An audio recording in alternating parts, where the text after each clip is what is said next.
Assalamualaikum warahmatullahi wabarakatuh. Hari ini kita membahas tema 2, persatuan dalam perbedaan. Subtema 2, bekerja sama mencapai tujuan. Kalian bisa buka buku tema pembelajaran 3 halaman 65 sampai dengan 66 dan pembelajaran 4 halaman 78 dan pembelajaran 6 halaman 96 sampai 97. Pada pertemuan kali ini kita akan membahas tentang melengkapi peta pikiran menggunakan kalimat efektif. Kalian bisa perhatikan ya, peta pikiran dapat membuatmu lebih mudah mengingat informasi penting tersebut. Saat membuat peta pikiran akan lebih baik jika kamu menggunakan kalimat efektif. Kali ini kita akan membuat peta pikiran dari teks sejarah. Langkah-langkah membuat peta pikiran dari teks sejarah. Yang pertama, bacalah teks dengan cermat. Yang kedua, buatlah kerangka peta pikiran menggunakan aspek apa, di mana, kapan, siapa, mengapa, dan bagaimana. Yang ketiga, tulislah informasi setiap bagian teks berdasarkan kerangka peta pikiran yang kamu buat. Setelah membuat peta pikiran, kemudian kita menuliskan informasi penting dalam bentuk diagram. Caranya, kamu dapat menggunakan kata tanya siapa, di mana, kapan, mengapa, dan bagaimana untuk menemukan informasi penting dalam suatu teks.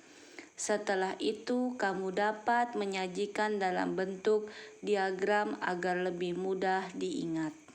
Oke, selanjutnya Ibu akan mencontohkan cara membuat diagram berdasarkan teks berikut.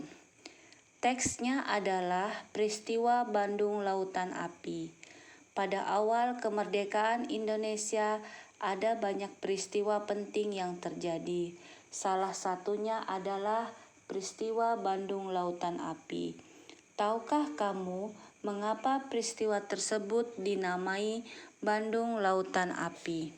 Bandung Lautan Api adalah peristiwa peperangan antara sekutu dan tentara Indonesia yang terjadi di Bandung, Jawa Barat pada malam hari tanggal 23 Maret 1946. Peristiwa tersebut dikenal dengan istilah Bandung Lautan Api karena pada saat itu terjadi peperangan. Pemerintahan Indonesia bersepakat untuk membumi hanguskan Bandung Utara. Hal tersebut dilakukan untuk mencegah sekutu menggunakan senjata dan fasilitas yang ada sebagai markas mereka. Nah, dari teks tersebut kalian bisa membuat diagram berdasarkan informasi penting pada teks tersebut. Nanti kalian perhatikan pada slide berikutnya ya. Selanjutnya, kalian perhatikan diagram berikut dengan judul peristiwa Bandung Lautan Api.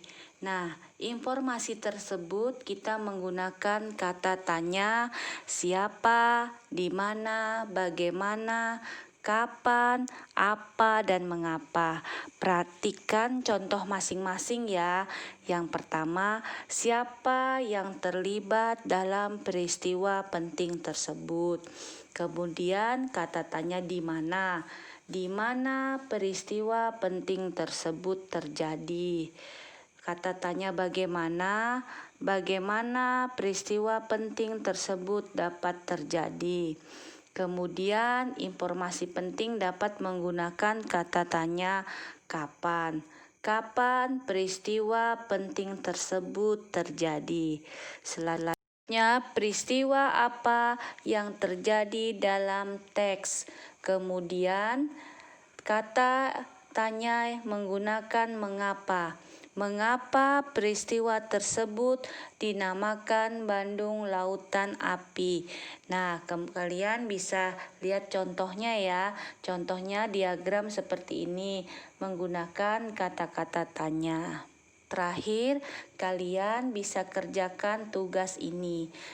Baca teks tersebut dengan seksama, kemudian kalian baca pertanyaan, ditulis soalnya, kemudian dikirim lewat WA ya. Semoga bermanfaat. Assalamualaikum warahmatullahi wabarakatuh.